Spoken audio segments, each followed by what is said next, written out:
How we doing there, boys and girls? Manthieus here and welcome back to another video.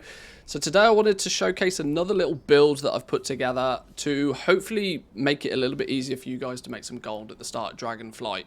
We're going to take it right back to the beginning though today. A lot of the content I produce is from the mindset of like buying materials, crafting with them and then looking to sell something. This time though, we're going to put together a build with a crafting profession, but one that is going to heavily benefit you when you go out there farming. There's a phenomenon in World of Warcraft often known as 2x4 farming. Many of you will be aware of it, but just a quick refresher for those that maybe are either new to Dragonflight or new to the channel. If you put together two groups of 4 people, what this does is it's a bit of a clever use of game mechanics and it maximizes the amount of people that can loot from one mob. So what clever people start to do is they put together these two groups of 4, they work together with each other, and they pew everything around, and they try and force hyperspawns. They try and kill things fast enough that the game reloads them faster and faster and faster, and what these players are able to do is kill quite literally thousands of mobs every hour. The reason they do this is because the more things you kill, the more things you can loot, and the greater your chances are of getting that shiny epic or that world drop pattern or that, you know, that BOE mount, whatever the case may be, whatever the reward is you're hunting down. The more things you kill, the sooner you'll get the big shiny reward. The beginning of an expansion, this is really popular. We have world drop recipes for patterns and recipes for all of the crafting professions. There's going to be a lot of those in Dragonflight. We suspect there'll probably be some world drop BOEs. There usually is at the start of an expansion. These are higher than normal item level bits of gear that can drop from anything in the world, but they're usually pretty hard to come by. But of course, if you're just continuously killing things as fast as you possibly can, you improve your chances of getting them. So you'll start to see literally from day one of the expansion people putting these 2x4 farms together, and there are some ways that those people can also optimize their characters. Today we're going to take a little look at tailoring. Tailoring has an interesting little spec that can really amplify the amount of loot that you might get when you're out there farming, and I want to bring it to you guys today so you're aware of it before the game goes live. Now this information and much more is all available in my Dragonflight goal making cheat sheet. Channel supporters have access to this, so if you happen to be a Patreon of mine, thank you very much, a Twitch subscriber or a YouTube member, your continued support is very much appreciated. Thank you very much. You'll find a link to this cheat sheet over in the Discord. The most recent version is pinned in Discord. But this today we're going to be looking at tailoring. If we quickly jump over to the tailoring sheet, the actual spec in question is listed here, so you'll find this on the tailoring sheet, but we'll go through it in detail in this video here today. So what are we going to do? Well, firstly, we're going to be a tailor. You're going to need to get tailoring. You're going to need to level it up at least to the point where you unlock the specializations. This will require 25 points in the profession.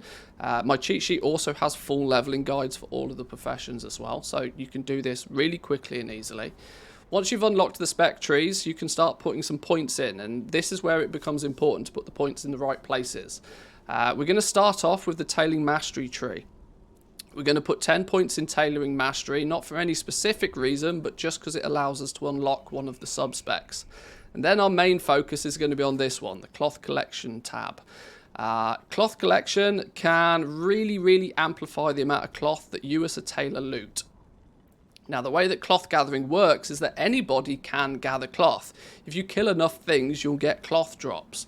But as a tailor, you gain significantly more. And through the use of this little spec node, you can also amplify that greatly.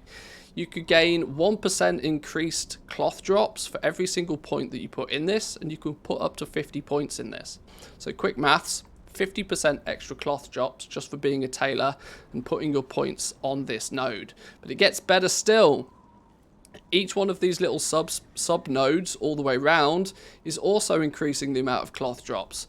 So if you were to level this one all the way to the max, you actually get 150% increased cloth drops just by spending your points in this area. Now this is going to really ramp up your gold per hour if you're out there farming, and you know, fingers crossed, if the material prices are good in the first few days and weeks of the expansion, you could be making a serious amount of gold just by farming this cloth and selling it on the auction house. There are another couple of perks to go along with this. When you first unlock the node, when you first unlock the cloth collection node, you get this one. Learn to sometimes collect particularly damaged forms of wilder cloth for use in unraveling. This creates a sort of special cloth. It's the tattered wilder cloth. Now, other people can get this as well, so it's a little bit confusing how this works. But you're going to take the tattered wilder cloth and you're going to turn it into the thread that you need for crafting the rest of your tailoring crafts. We don't use penumbra thread, or we don't use a vendor material anymore as a tailor. We're pretty self-sufficient. We take these basic bits of cloth and we turn them into thread, and then the bigger and the better cloth is what we use in actually crafting all the components. And by the time you put 50 points in this, which for reference is going to take a couple of weeks for most people, you will probably be able to get between 20 and 30 knowledge points in the first week, I would suspect, with tailoring. You can craft one of everything as you level up your profession, or maybe once you finish leveling your profession. And you'll gain quite a few knowledge points from there, but to put a full 50 points in this is going to take a bit of time. But it's not outside of more than a couple of weeks of effort here. But once you put full 50 points in, then you'll also be able to not just pick up regular cloth, but you'll start to get the cloth bolts as well. Each cloth bolt, I think, is the equivalent of 3 wilder cloth. So it's amplifying your potential loot drops even more so, which is really, really cool. You can actually sort of twist this around a little bit. For those of you that have been following the channel, and especially those who've been watching the live stream, will be aware that I'm quite highly of the opinion that it's the awakened essences at the beginning of the expansion that are going to be the lucrative thing. There is a way through tailoring to have access to some of these as well. If you spec into textiles, now this is an optional thing that you could do. If you spec into textiles, you put 5 points into textiles to unlock a spec tree, and then there's a node called spinning. Here we go. Occasionally extract rousing elements from certain types of wilder cloth during the unraveling process. So once again, you're going to use this unraveling, but instead of using the basic cloth, you have these: the decayed wilder cloth, the singed wilder cloth, and the frostbitten wilder cloth. Now, if you as a tailor is out there and you're farming hundreds, if not thousands, of this cloth on a regular basis, then you can unravel it, and via unraveling it, you might come across rousing frost, rousing fire, or rousing decay, which are additional materials that you could then go to sell on the auction house. Materials of which I think are going to be very, very lucrative. So this is another option that you can go with your tailor to benefit you if you're out there and you're farming.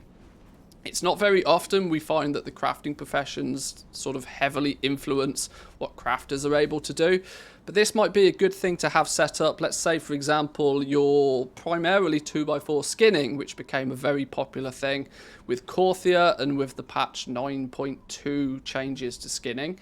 2x4 farming for skinning became a really big thing. Now, of course, generally, if you're skinning, you're killing beasts, not humanoids, and so you're not necessarily likely to get any cloth drops. But it does mean that that one character that you build can be very good at 2x4 skinning, but can also join a group that's killing humanoids and take full advantage of this at the same time. There's a lot to this, and as you can start to see, there's a lot of depth and a lot of different levels of play that you can achieve with these professions in Dragonflight, and I'm really excited for them. They're looking really quite cool. So I hope this will maybe, I'm not trying to confuse anybody, but I'm trying to showcase some of the options that are available for the professions, and I hope it goes to make it a little bit more clear that if you want to do some farming and you want to sort of make some gold and you want to optimize your path that way, this tailoring, picking up tailoring and spending your points in this specific direction might be a good way to go. But I'll leave it there for today, boys and girls. If you enjoy these little spec build videos, please let me know in the comments down below, or let me know by hitting the like button on the video. Like I said earlier, come jump into the Discord, say hi. There's lots of discussions and conversations going on about Dragonflight. Everybody's speculating what's going to be the best gold making opportunities over there. So come say hi, chip in with your opinion. It'd be great to see you. But I'll leave it there for today. Have a good one, boys and girls, and I'll see you all next time. Peace.